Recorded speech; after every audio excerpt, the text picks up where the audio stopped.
Before the dawn of Islam, Arabia was a tapestry of tribes, each with its own customs, traditions, and fiercely guarded territories. The land, vast and unforgiving, was a crucible that forged a unique identity for its people. These tribes were the bedrock of Arabian society, each fiercely loyal to its own kin, its own history, and its own pantheon of gods. Allegiance to the tribe was paramount, dictating every aspect of life from social standing to economic opportunity. The desert shaped life in profound ways, harsh, uncertain, demanding resilience and resourcefulness from all who dared to call it home. Water was scarce, food was even scarcer, and survival was a daily struggle against the elements. Survival was inextricably linked to tribal unity. Cooperation, mutual support, and a shared sense of purpose were essential for navigating the challenges of the desert environment. The tribe was a lifeline, offering protection, sustenance, and a sense of belonging in a world of constant peril.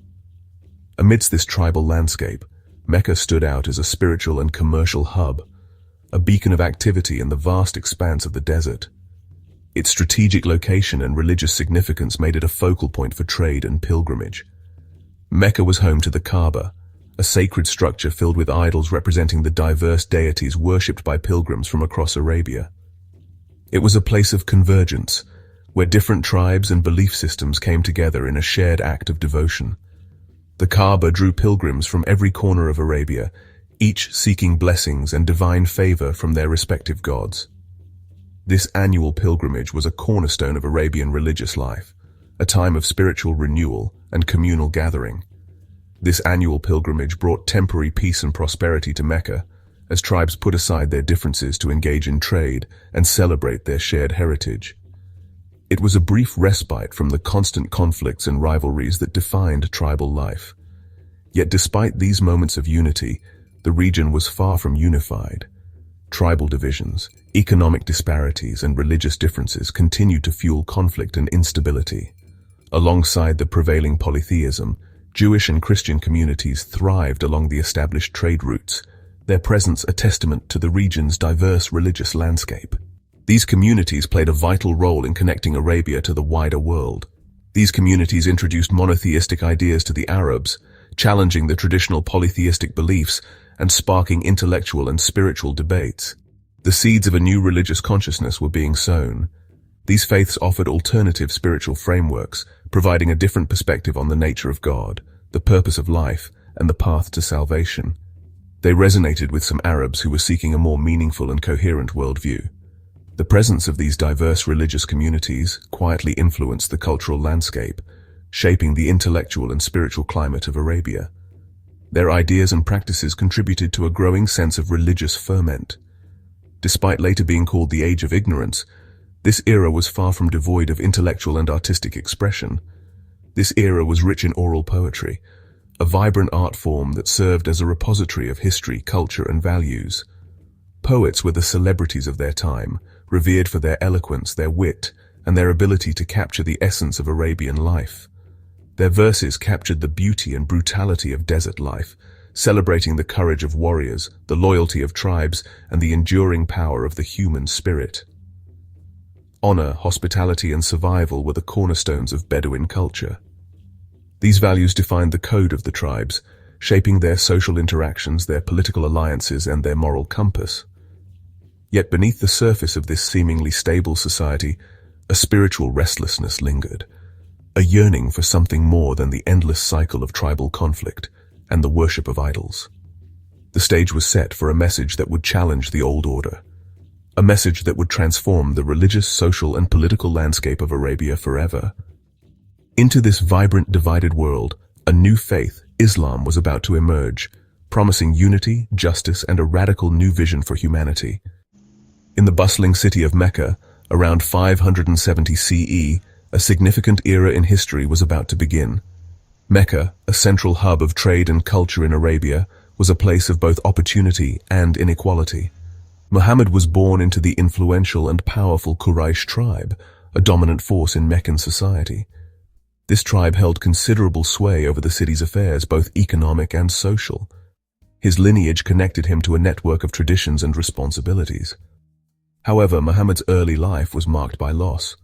He was orphaned at a young age and subsequently raised by his caring grandfather and later by his supportive uncle. These formative experiences shaped his understanding of the world. His early hardships fostered a deep and abiding empathy for the vulnerable members of society, those who were often overlooked or marginalized. He developed a keen awareness of the struggles faced by the less fortunate.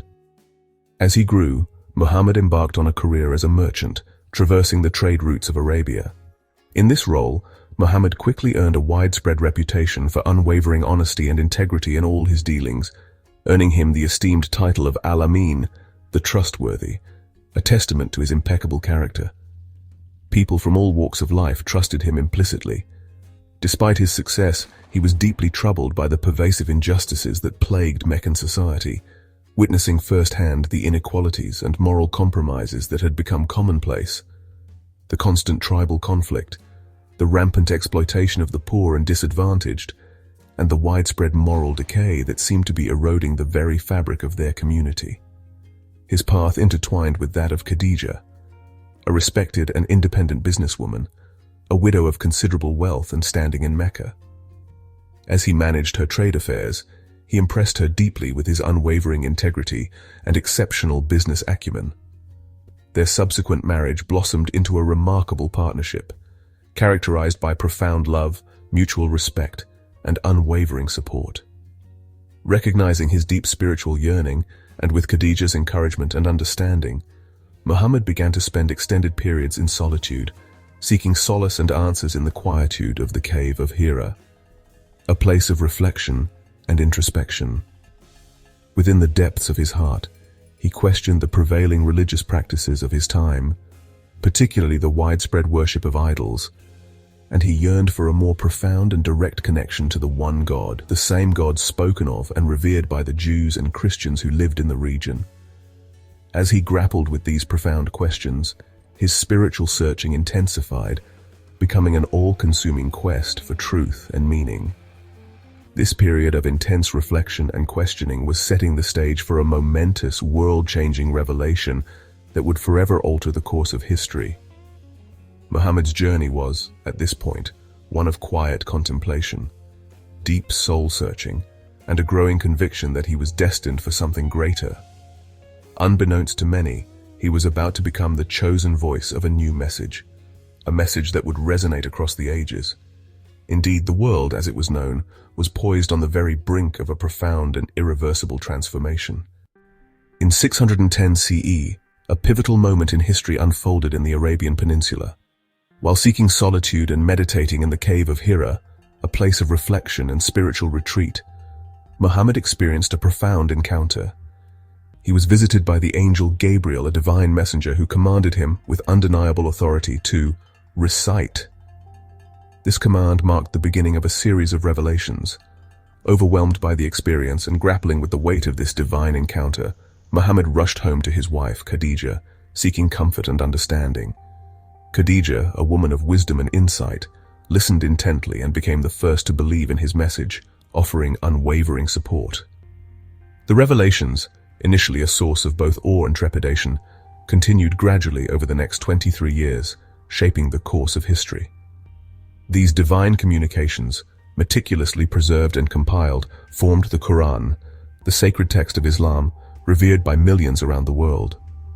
The Quran is not a biography of Muhammad's life in the traditional sense, but rather, it is a comprehensive collection of divine guidance, offering profound insights into all aspects of life. Within its verses are found stories of prophets, serving as moral exemplars, along with ethical and moral teachings, providing a framework for righteous living. Central to the Quran's message is the concept of Tawheed, the absolute oneness of God, emphasizing monotheism.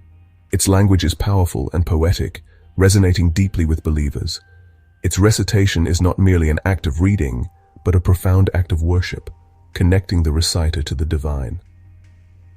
The Quran's central message, the very heart of its teachings, La ilaha illallah, Muhammadun Rasulullah, there is no God but God, and Muhammad is his messenger, challenged the deeply entrenched polytheism prevalent in Mecca at the time, shaking the foundations of their beliefs.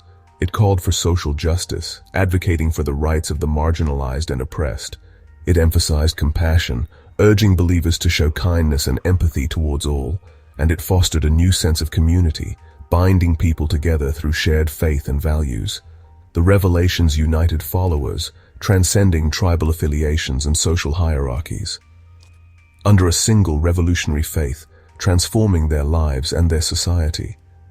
The Quran became the bedrock, the very foundation upon which a new society, guided by divine principles, was built. Its message, challenging the status quo, would soon face fierce resistance from those who clung to the old ways. But the seeds of change, once sown, had begun to sprout, promising a future transformed by faith and justice. Muhammad first shared his message privately with family and close friends. Khadija, Ali, Abu Bakr. The early Muslim community grew quietly, attracting both the powerful and the marginalized. As Muhammad preached publicly, he condemned idol worship and injustice, angering Mecca's elite. The Quraysh saw Islam as a threat to their power and wealth, escalating their opposition. Persecution followed, ridicule, boycotts, torture, especially for those without tribal protection. Despite suffering, the believer's faith only deepened. Muhammad's uncle Abu Talib shielded him, but after his and Khadija's deaths, the Muslims were left vulnerable. The situation in Mecca became dire. Survival seemed impossible. The search for a new sanctuary began. A turning point was on the horizon. In 622 CE, Muhammad and his followers migrated to Yathrib, later called Medina, escaping Meccan persecution. The Hijra was both a physical journey and a spiritual break from tribal divisions, uniting believers as an ummah. In Medina, Muhammad became a statesman, drafting the Constitution of Medina to ensure cooperation among Muslims, Jews, and other tribes. The first mosque was built and Islamic society began to take shape. The Hijra marks the start of the Islamic calendar. Medina became the model for a new community, bound by faith, not blood. But conflict with Mecca continued, shaping the destiny of Islam. After Muhammad's death in 632 CE, Abu Bakr became the first caliph, uniting Arabia under Islam. The next three caliphs, Umar, Uthman, and Ali, oversaw rapid expansion into Persia, Syria, Egypt, and beyond. Conquered peoples could keep their faith in exchange for a tax, and many welcomed the new rulers. The caliphs built administrative systems and moved the capital as the empire grew. Internal disputes over leadership led to civil war and the Sunni-Shia split. Sunnis accepted the first four caliphs. Shia believed leadership belonged to Ali's family. This division shaped Islamic history for centuries. The empire's unity fractured, but its influence endured. The Islamic Golden Age saw a surge in science, medicine, philosophy, and the arts, centered in cities like Baghdad. The House of Wisdom became a hub for translating and expanding on Greek, Persian, and Indian knowledge. Scholars like Al-Khwarizmi pioneered algebra. Ibn Sina's medical texts shaped medicine for centuries. Advances in optics, astronomy, and chemistry laid the groundwork for modern science. Hospitals, libraries, and observatories flourished. This era valued learning and cross-cultural exchange. Its legacy would later inspire the European Renaissance. After the Abbasids, Islamic civilization became a mosaic of dynasties. Umayyads in Spain, Fatimids in Egypt, Seljuks and Safavids in Persia, Ottomans in Anatolia. Cordoba shone as a center of learning and coexistence, while Cairo's Al-Azhar became a beacon of scholarship. The Seljuks and Safavids fostered Persian culture and Shia identity. The Ottomans conquered Constantinople, creating a vast, enduring empire centered in Istanbul. Each dynasty left its mark through art, architecture, and governance. Islamic civilization adapted and thrived across continents. Its diversity became its strength. Today, Islam is a global faith with nearly 2 billion followers, most living outside the Middle East. Its spread was driven by trade and Sufi mystics, who adapted Islam to local cultures from Africa to Southeast Asia. Colonialism, modernity, and nation-states have brought new challenges and debates about faith, identity, and reform. Muslims live in diverse societies, from democracies to Islamic republics, contributing to every field. Interpretations and practices vary widely, reflecting Islam's adaptability. Despite challenges, Islam remains a source of spiritual and moral guidance. The journey from a cave in Mecca to a global community continues. The message endures, shaping lives and societies around the world.